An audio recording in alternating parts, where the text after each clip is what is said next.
share what has been the most bizarre year in my long clinical career. Never, ever did I imagine that the end of my career would look like this. I've actually been a nurse many, many years, longer than I'm sure most everybody on this call, if not, or this Zoom presentation. But I'm like all of us, there's never been a year like this. But even with a pandemic, there really has been some silver linings in terms of what we've been able to adapt to with research. But admittedly, the research we do in the cancer space has been exceedingly challenging, especially for our patients, which is probably the most difficult thing for us. Next slide.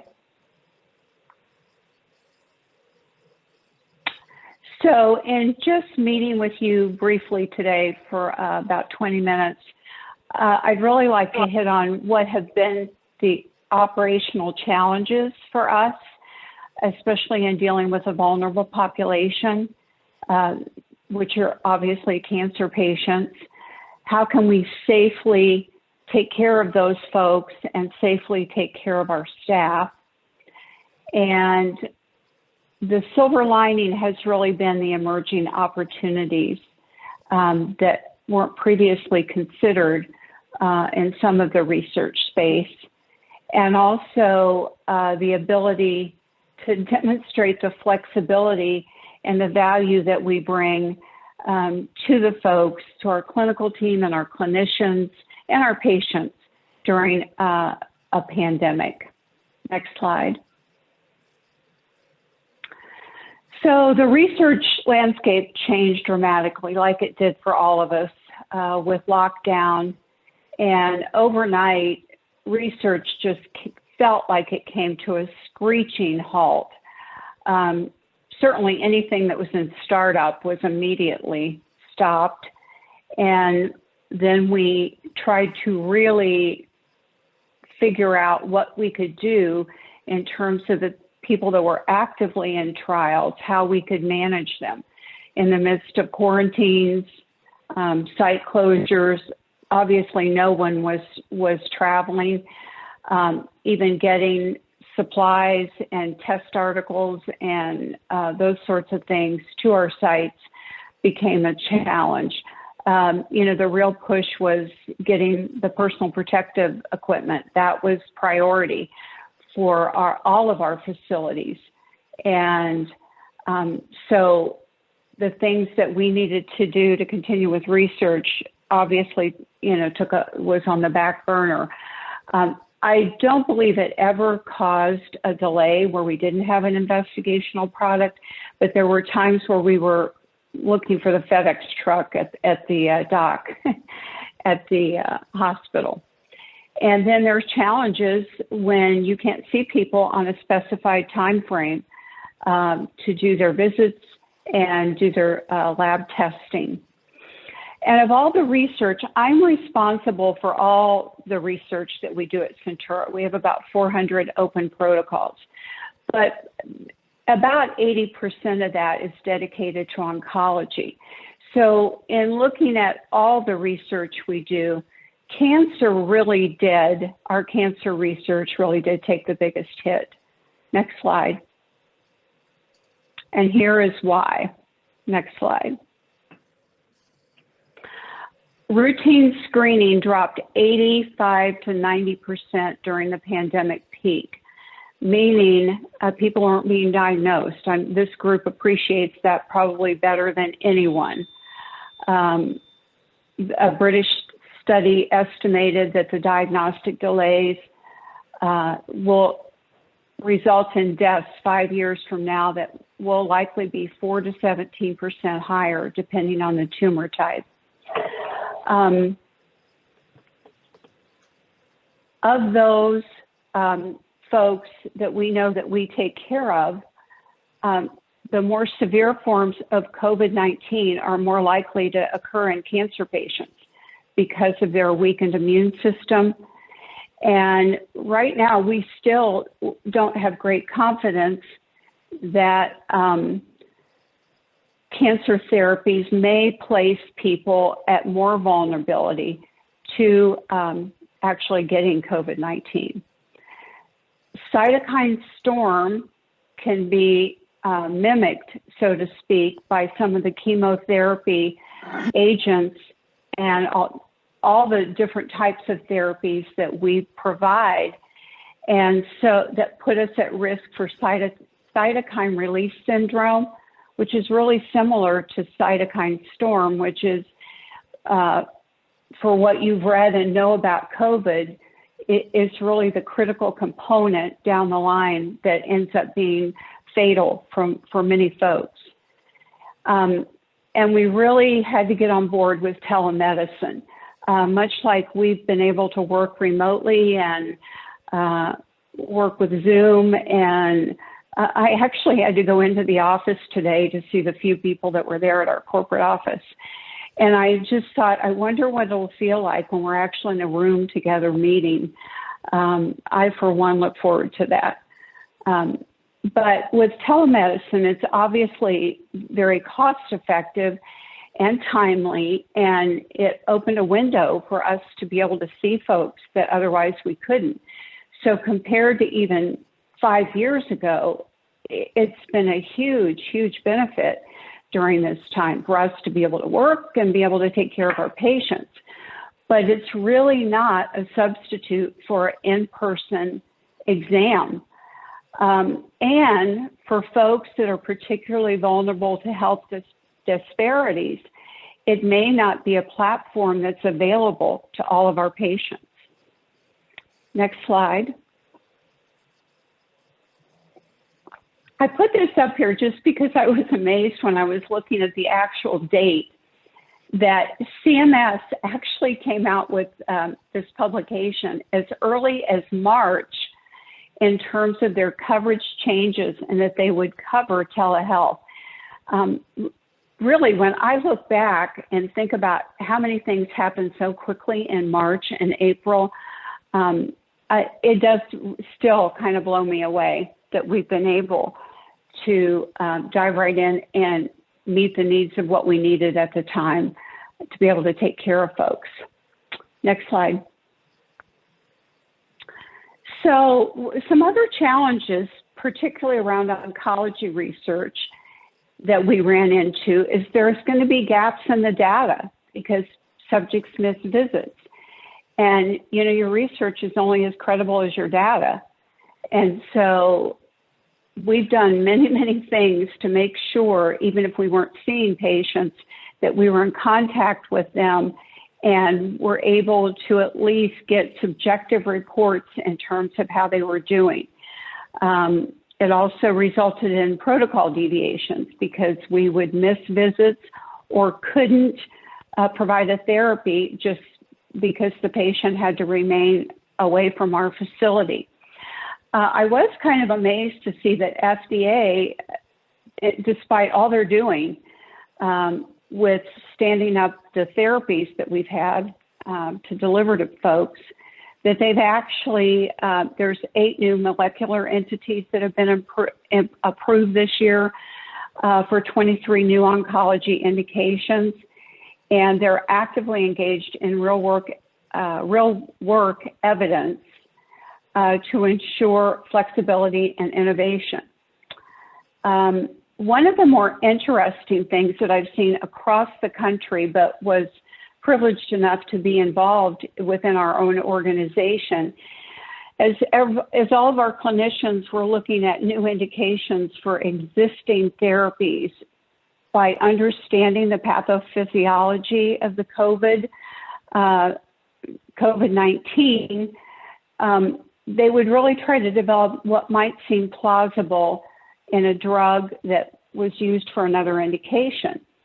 And we were actually approached in March, April, to look at Calquence, which is acalabrutinib. It's approved for mantle cell lymphoma.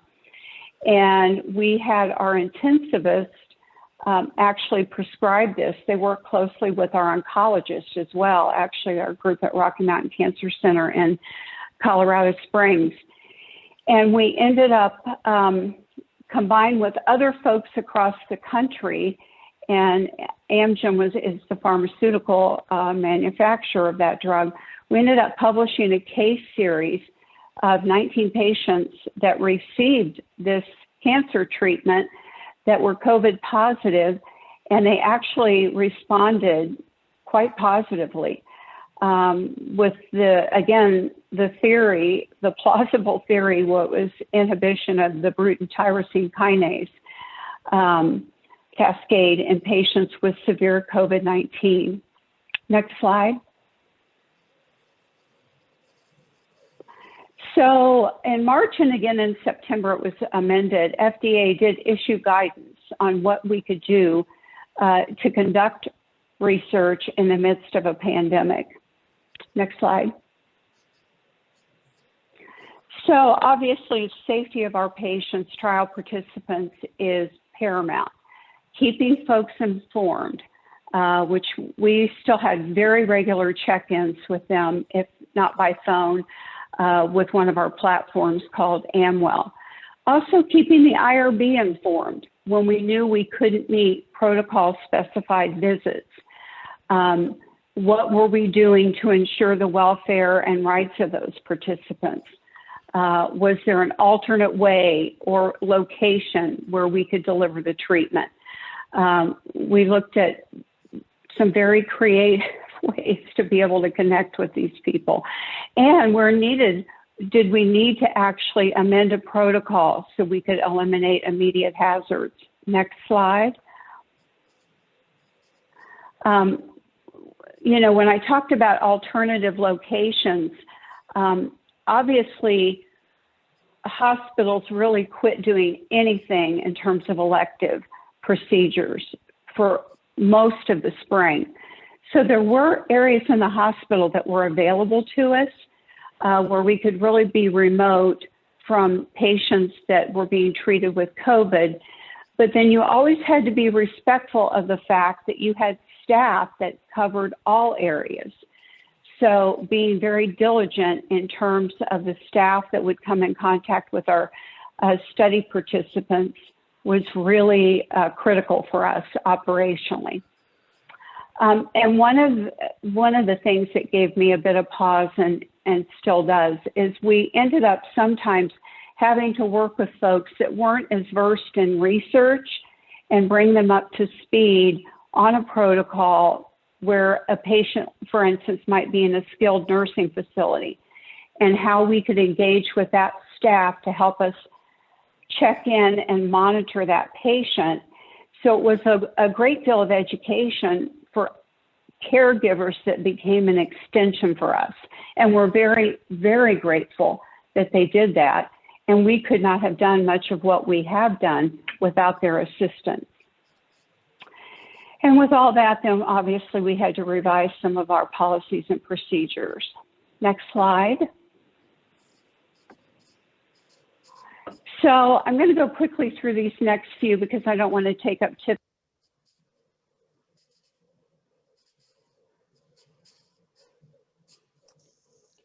Suzanne, something happened to your mute and you got muted accidentally.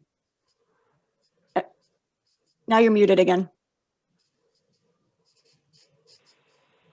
I'm not touching it, I promise. Can you hear me? Yes, now we can. Becky, thank you for letting me know. Yes. Next slide. Before you go do that, because you got muted so bad through that whole slide, could you go back and say what you said while you were muted for that previous slide? Can you tell me which slide, how far back it was? That right slide right there, protecting yes. participants. That's the one you got muted on. Okay. I didn't say a great deal other than if any of you have been in the hospital, you know the challenges that we've had with personal protective equipment. And it's certainly no different in trying to take our personnel that aren't typically in a critical care environment and make sure they have the same protections that everybody else did, because you, in this environment, and today especially as we're having a surge, everybody has to appreciate that you're in an environment wherever you go where there can be exposure. Next slide. So just a couple points here from the Hastings Center that really was talking about ethical framework and how do we provide care in an ethical manner, prioritizing even what we have in terms of personal protective equipment and therapies. We spent a great deal of time mapping out how we could even deliver, for instance, remdesivir when we believed the supply would be very limited. And we had a lot of discussion around that and how we could identify the patients that would be a priority and what that would look like. Literally, I can recall the end of May, because I've worked closely with our pharmacist on the distribution of that. We got enough for 15 patients and we're told, use it or you're not getting any more. So we had to quickly come and figure out who would be prioritized based on their clinical condition and so forth. So there's been a lot of multidisciplinary discussion in the work that we do in delivering investigational therapies, as well as the priority for the types of patients that we see. And it has been incredibly encouraging and heartening to work with my colleagues to work through this. Thankfully, we have never had a patient that we couldn't treat because we really were able to get enough supply, and that was a huge plus for us. Next slide. And we've talked about most of this, but one of the things I just really want to point out is there really can be an ethical conundrum when I have patients or staff that typically just works with cancer patients. And is there a question about having them work in other units because the volumes are down in their unit where they might be exposed to people that are infectious? And so I think all of our facilities have really tried hard to not do that.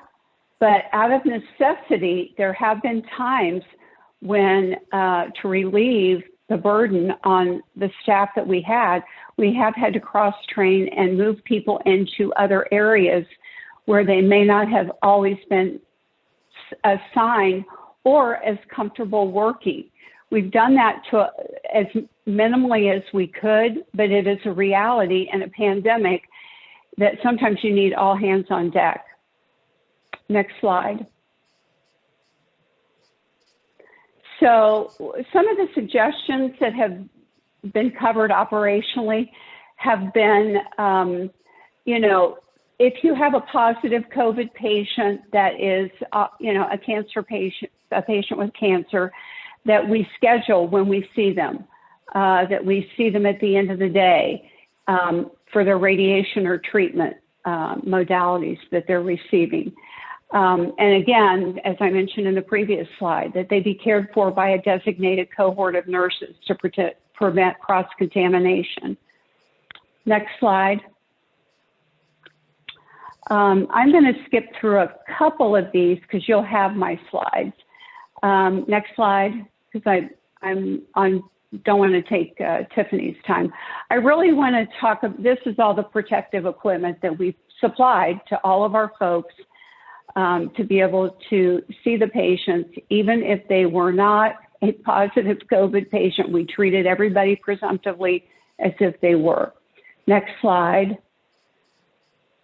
Next slide.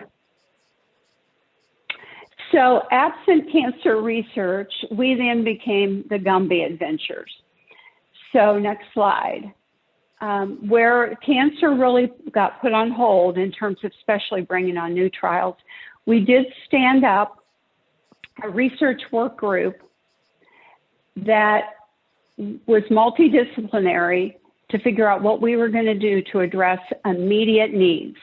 And the real upside of that with research skills translate to a variety of protocols. If you know how to do cardiac trials, we can teach you how to do COVID-19 trials. We can teach you how to do oncology trials with some background. But there's a research process we follow that is standard to all the conduct of research. And so then it began. In April, my team became 100% responsible for the convalescent plasma. Next slide.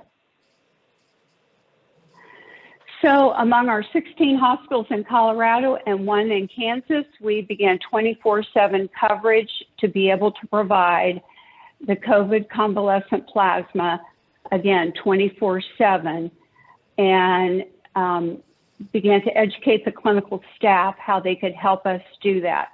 I actually was on call from the second week in April till the first week in September because I took the first call.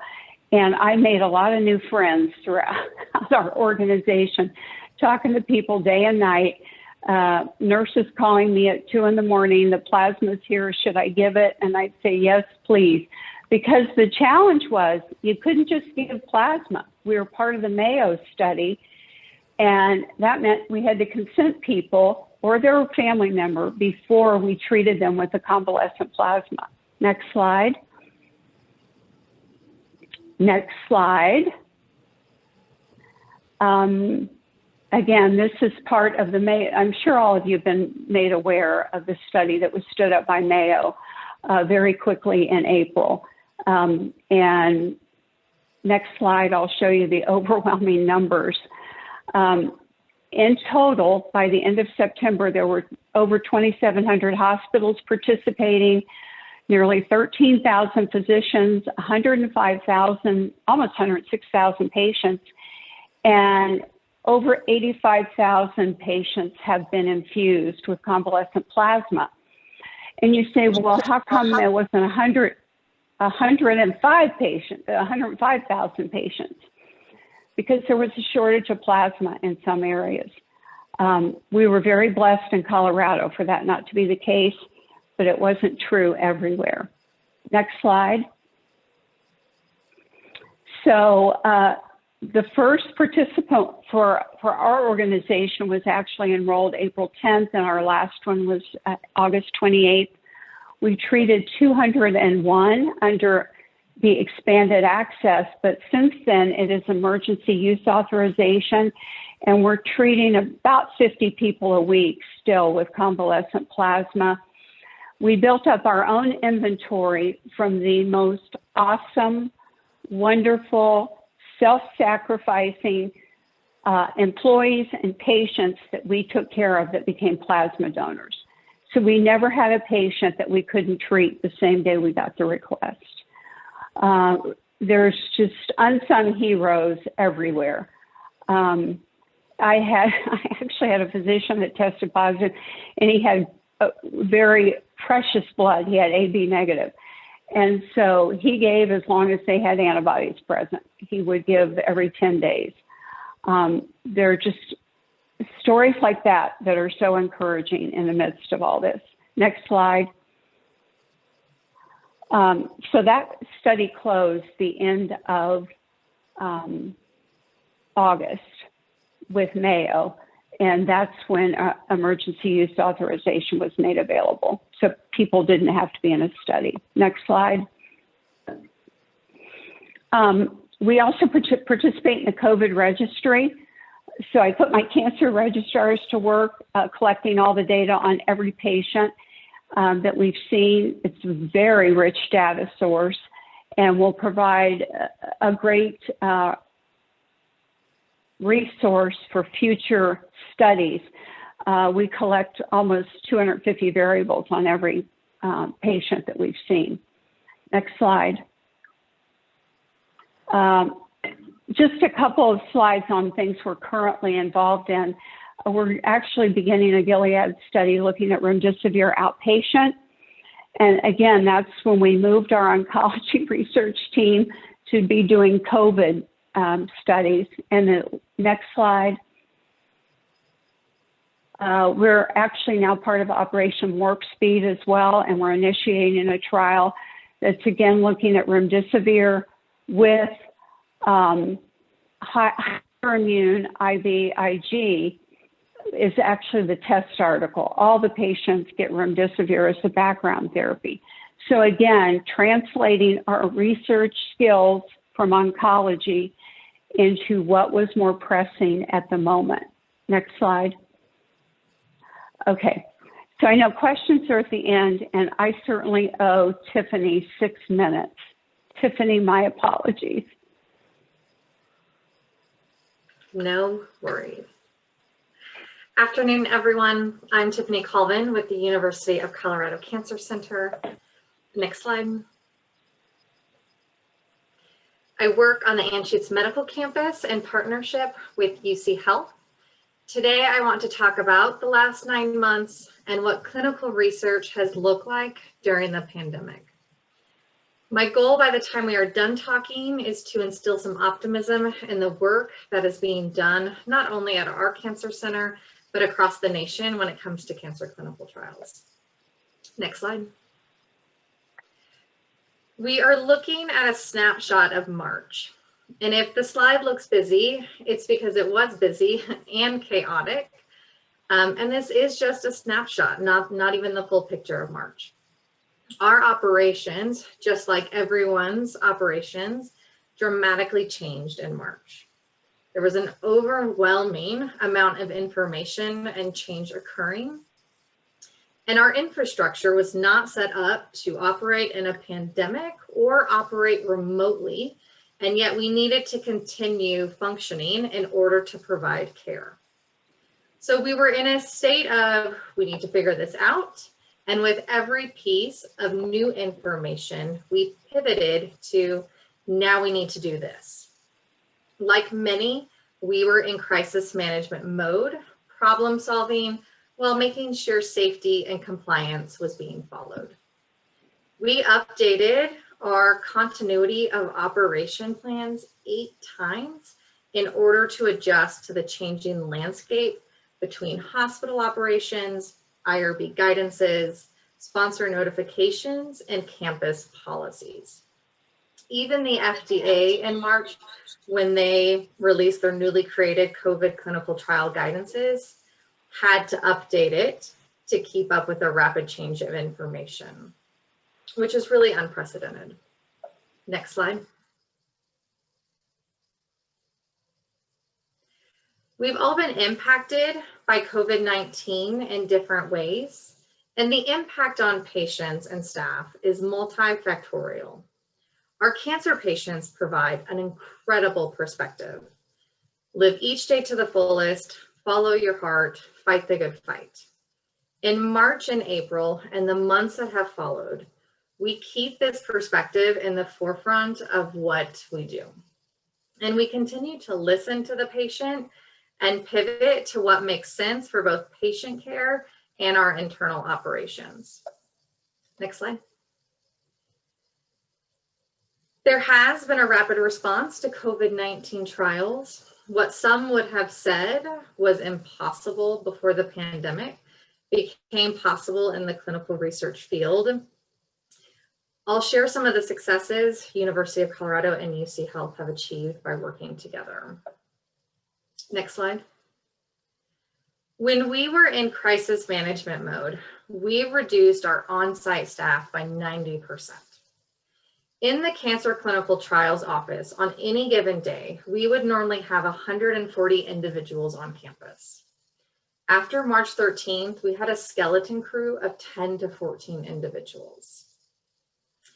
Clinical research staff are integral to the care of the patient on a clinical research trial. And research staff routinely see the patient at each visit. But during this phase in the pandemic, we were no longer having face-to-face patient interaction. So for those 10 to 14 individuals that rotated on campus every day, they were doing the combined on-site effort of 60+ individuals. And some of the procedures that moved to the skeleton crew would be shipping investigational product, carrying documents on campus, document scanning and emailing to those that are at home, in order for them to continue the work they needed to, lab and kit setup. Next slide. Because we were not having face-to-face interaction, we had to rely on the providers and UC Health staff to complete tasks that we would have routinely been performing, such as patient consenting and trial assessments. The reoccurring themes we hear many talk about during the pandemic is collaboration, support, teamwork. This was at an all-time high. In order to take care of the patient safely, in order to make sure staff were also working in a safe environment, with the information we had at the time, we had to figure out how to work remotely. We needed to figure out how to transition out of crisis mode where our jobs would be able to continue somewhat routinely. Next slide. Academic centers across the nation were sharing what was occurring at their centers and sharing their newly adapted practices. There were Slack channels and listservs created for cancer trial offices to ask questions, provide COVID-19 specific policies. This allowed us in real time to work together to tackle drug shipment, regulatory requirements, and sponsor concerns. There was a network being formed at a level that had never been seen across cancer institutes. This community working together helped reduce duplicative work and helped problem solve through collaboration. So one example is drug shipment. In order to mail or ship an investigational product to a patient, there are requirements and approvals that must be met. And at a site level, you have to demonstrate through a guidance document or a policy on how you are going to ship drug while being compliant to the regulations. One academic site quickly drafted a guidance and shared it with all the other sites on the listserv and Slack channel. And what this allowed us to do was we did not have to start from scratch to create something, right, that everyone would need. We were able to just edit to make it work within our operations. And that allowed us to focus on getting the other approvals in place. And so this was constantly happening and was extremely helpful. Locally, knowing how important clinical research is, advisory groups on our campus started to discuss and strategically plan. Task forces between CU and UC Health were created to address the varying processes. This involved infectious disease, ER medicine, clinicians, researchers, administrators, operations. They were all involved. And the task force focused on rolling out safety protocols, educational materials, and protocol prioritization. The protocol prioritization was establishing a matrix that addressed ramp up in different phases. So current phase, interim phase, and future long-term planning while we were in this pandemic. Establishing and rolling out a plan across campus for all trials that needed to be opened. Next slide. Dr. Anthony Fauci stated, beyond clinical care, the COVID-19 pandemic has caused an unprecedented disruption throughout the cancer center community, shuttering many labs and slowing down cancer clinical trial operations. And as we are aware, there was disruption. In the beginning of the year, we had 190 plus interventional treatment studies open to accrual. By the end of March, we were focusing on a critical trial list, which was roughly 30 studies. That was only 16% of our cancer trials. We had to be cautious about how much we were taxing the healthcare workers and staff that were on site every day in a reduced capacity while balancing the options patients needed. Next slide. On the clinical patient-facing side of our operations, right, we had to make adjustments. And in order to protect the safety of patients and staff, the following were implemented. We had the PPE mandate, and we had to look at, for our patient population, transitioning and only having them come into clinic for critical safety evaluations only, or focusing on safety related procedures. And so what this looks like for a patient is if they are on a clinical research trial and they have weekly visits, and that first week is when they receive their treatment, whether their infusion or the radiation therapy. And that is a critical safety evaluation. And so again, I think when we talk about reducing staff and reducing volumes, creating an environment where they would also feel comfortable coming in and seeing the provider was very important. If that patient then had a day 8 or a day 15, so week 2 and week 3, research only labs that needed to be drawn, we were not collecting those. We moved as much as we could to telehealth or via phone. So across UC Health clinics, visits went from an average of 100 a month to 3,000 visits overnight. In the cancer center, telehealth visits increased 30%. And that's not as dramatic as we would expect, right, other clinics. And I think a lot of that plays into part to just treatment. Next slide. When it came to patient treatment, every effort was made to continue to dose the patient for protocol requirements or allow them to receive their radiation therapy. We started mailing investigational product if it was feasible. It may not have been feasible if the drug had to be temperature monitored, and we did not have a mechanism to make sure in transit that the medication would not fall out of the temperature range. For those that came to clinic to pick up medication, we had staff that would act as runners and help deliver drug from the pharmacy to the patient so that the patient wasn't having to walk throughout the center. They could really come in, go to where they needed to be seen, and then return home. For patients that had consented or had made the decision to go on a clinical trial prior to March 13th, staff worked tirelessly to get the patients on study, right? We could not imagine, right, speaking to a patient where this is the treatment option that they really wanted and not be able to provide that to them. When discussing how to proceed forward, given the limited resources on campus, trials were looked at based on efficacy.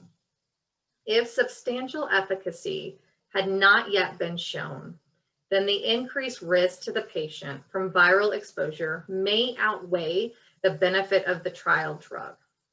With the information that we had, the provider was taking all of this into account when providing treatment options to their patients.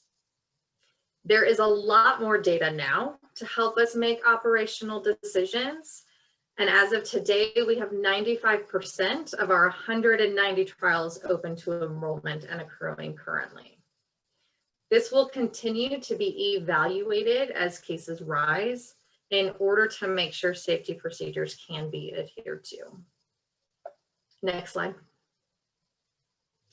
I want to show what our research visit volume has looked like from March to now. These are weekly snapshots. Pre-pandemic, we were between 175 and 200 weekly research visits. We have averaged 150 to 175 since May. So visits did drop initially during the stay-at-home order, but have continued to be steady. This represents all the patients that have continued on their investigational treatment, as well as new patient visits onto clinical trials. Next slide. New enrollments onto clinical trials tells a very different story. Here you can see the dramatic dip at the end of March and April. And that correlates, right, as we have these conversations on, right, patients feeling safe and comfortable and coming into the clinic for evaluation. We have been increasing new enrollments over time. It is still a balancing act between staffing, scheduling, availability, and the best option for the patient. Generally speaking, we would average 15 to 20 new enrollments weekly before the pandemic. We're now averaging 10 to 15 a week, although you can see that really has just been in the last month. Next slide. Healthcare workers and those that support the administrative aspects to run a clinical trial have created a working environment where success can be achieved by adapting and pivoting multiple times. Next slide. And everyone is playing a part in making the COVID-19 projects happen very quickly. The collaboration on Anschutz Medical Campus between CU and UC Health has been transformative. And I just would like to share some of these successes. Next slide. These numbers represent a lot of dedication and long nights. As of the end of October, we had 300 COVID-specific basic science trials opened, 48 COVID clinical research trials with over 3,000 enrollments, 48 single patient INDs completed in 2 weeks for convalescent plasma treatment, over 2,500 enrollments into a COVID-19 prospective observational cohort study, 200 plus patients enrolled on an investigator-initiated trial for convalescent plasma. This particular IIT took 4 months to accrue. We know, right, that the treatment was fast-tracked for emergency use authorization. This trial took 9 days to open. And at a scope at the academic setting, trials take 3 to 4 months to open.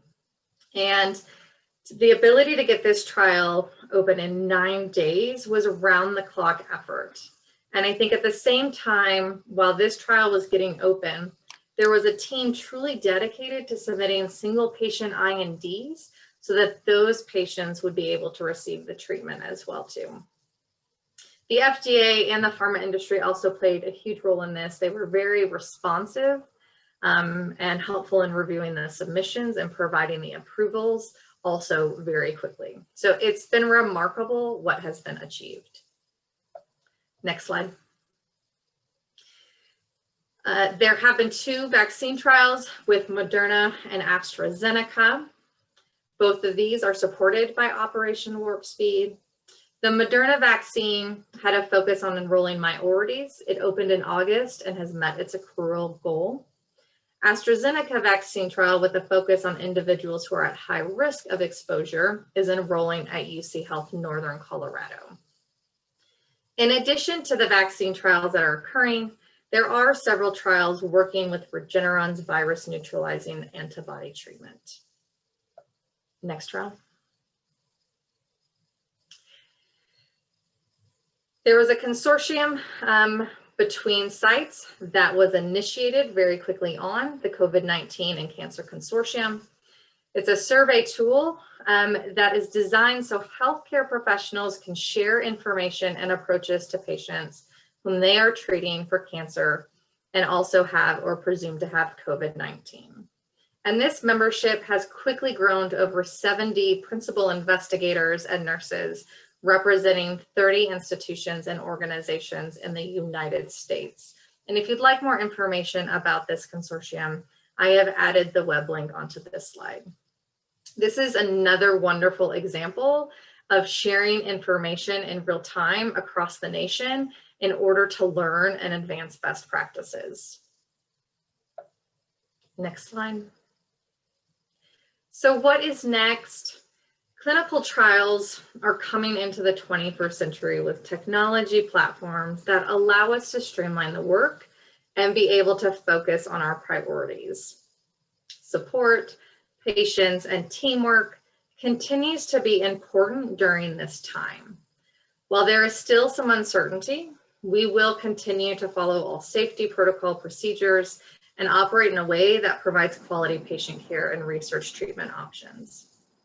Healthcare workers, clinical research staff, they want to make a difference in someone's life. We are fighting the fight against cancer and COVID-19.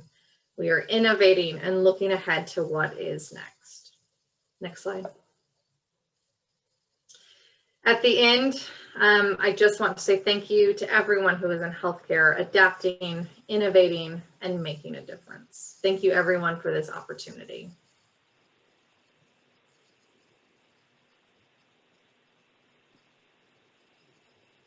Great. At this time, we'll open it up for questions. There was one in the chat. Is this going to be summarized in a journal publication? I think the process, were you talking about the warp speed clinical trial process, Janice, or which process were you talking about? Generally, all of it. I mean, there is innovation and collaboration at so many levels. It just it would be wonderful to see that summarized in terms of guidance for future adaptation in a crisis. I would totally agree with that. And when we all take a breath and actually organize and look back in retrospect what it takes a lot more than a village. It really does. Like I said earlier, I am forever grateful for the clinicians I could call 24/7 that would help me be able to get the consent from the patient. We had some very unique ways of doing that. And we used some technology with Epic as well. But, you know, once a piece of paper went into a patient's room, it couldn't leave. So it's something as challenging as that, where we had to hold up the signature page up to the window and let the nurse on the outside take a picture of the consent block so we could get it uploaded into Epic. There were just things that were just incredible adaptations, let me tell you.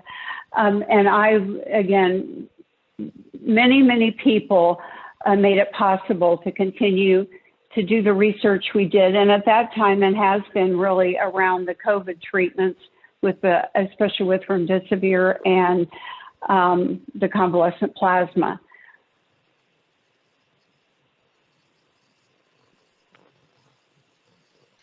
All right, another one came in from Jamie. What can we learn from this to expedite other trial approvals during non-pandemic times?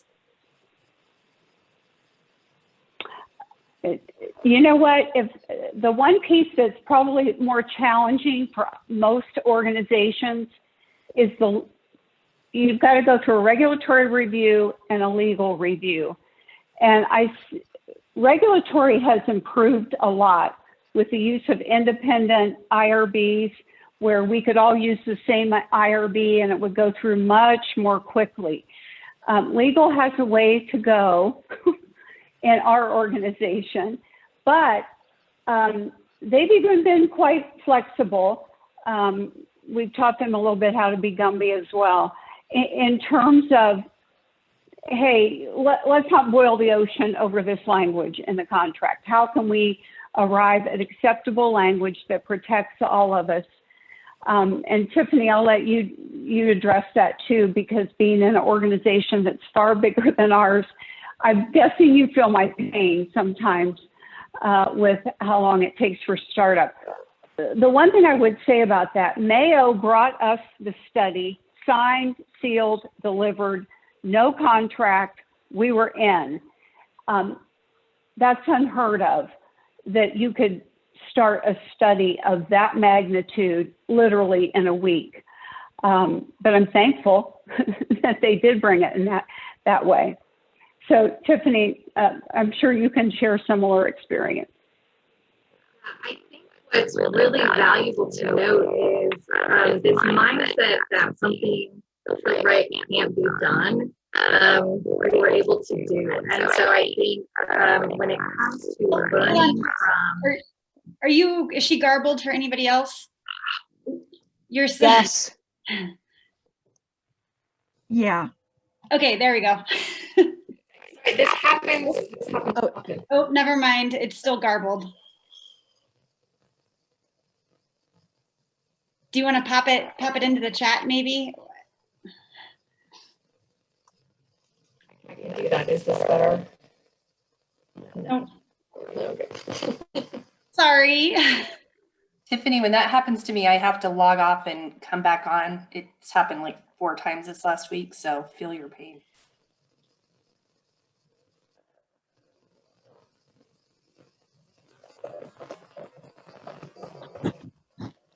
And a note from Jamie that shutting off your camera can help.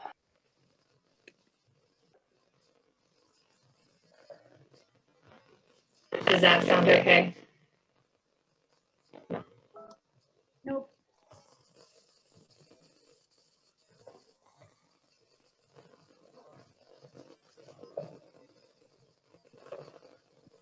Okay, so she's saying she does see continuing some form of telehealth. And Christine, now you're hard to hear. Okay, is that better? That's a lot better. I absolutely, and Tiffany, I'm sorry you can't answer, but I think you would concur. I absolutely know telehealth is here to stay. We just have to make sure, you know, around the privacy issues and so forth.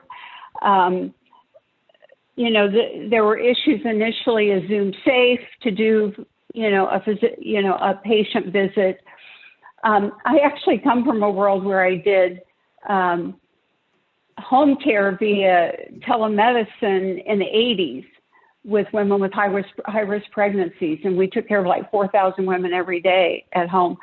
And I'm kind of amazed in a way that it's taken 20 years to get us that far in some of our other disciplines, but nothing like a pandemic to give you a silver lining.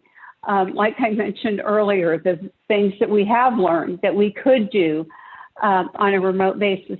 And absent that, imagine how isolated we would feel and not having a visual connection with people, because we certainly don't have physical connection in a lot of ways. But yeah, the telemedicine, and especially for a vulnerable population like a cancer population, just to check in on them and see how they're doing, it's a real plus. Tiffany, I'm hoping maybe it's working for you.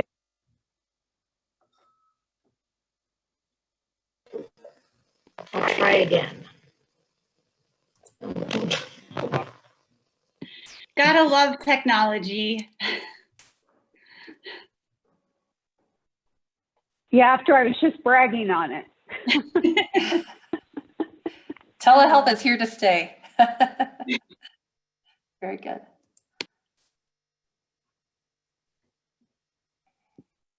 Can Christy, since I'm off mute, can I ask you a quick question? Sure.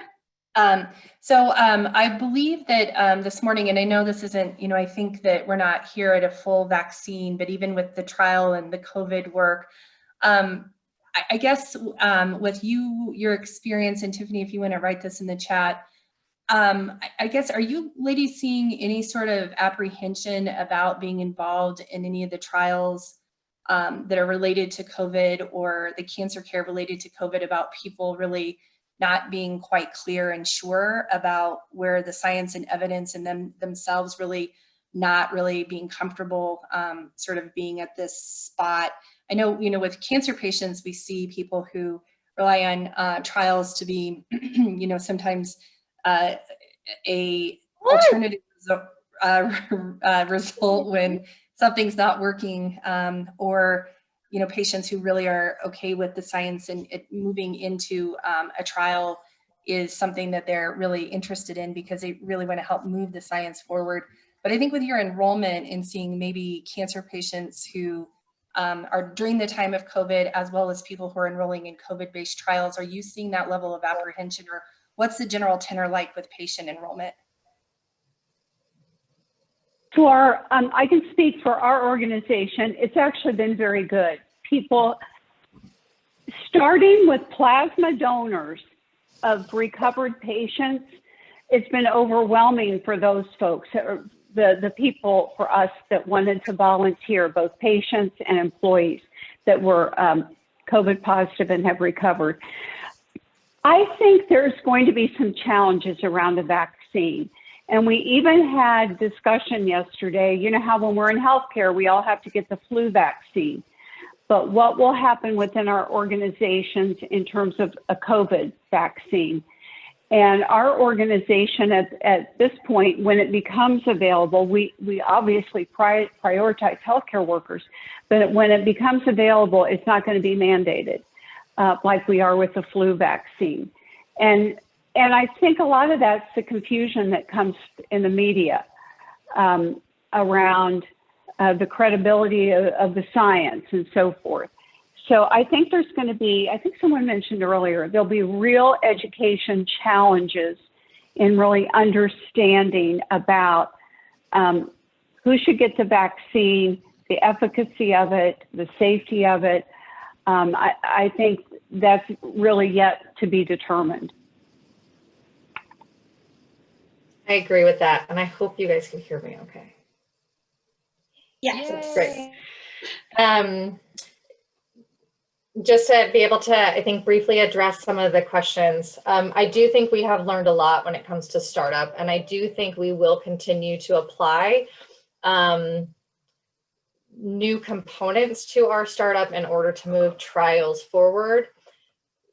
The main thing we really saw was people sort of blocked other competing priorities. And we know that we can't continue at that level to block other competing priorities, because right at our institution, the COVID-19 trials were prioritized, right? And so it was all hands on deck for the COVID-19 trials, with a balancing act of then moving oncology trials through as well too.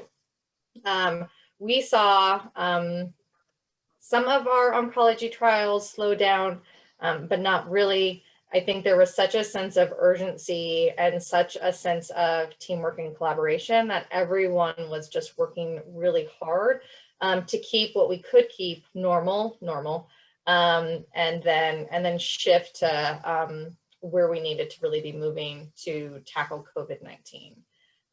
And so I think from that process, yes, there are definitely things and tools that we've picked up for and forwarded.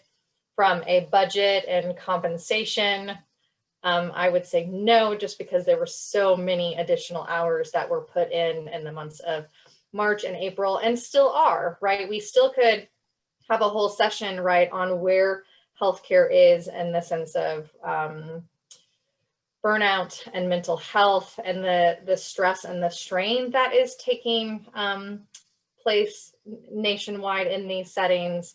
And so that really is, I don't know that, well, we know, right, we're not out of the pandemic, and we're out of crisis mode, but we're still really in sort of this heightened state of activity and monitoring and safety protocols, as we should be.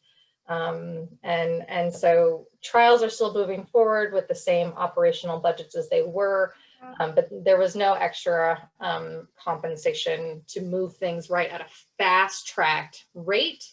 And I don't know that you would have seen any sites do that, because right, it's not about the money in that sense, right? It was really just being able to provide the opportunities and the care that our patients, our loved ones, everyone needed. So I hope that tackles some of the range of the questions that were asked. Thank you. I'm glad we got your sound back. We are going to have to move on to some brief remarks and then to our next session. But thank you, Suzanne and Tiffany, for being with us today. If you can stick around, you could, if anybody has questions.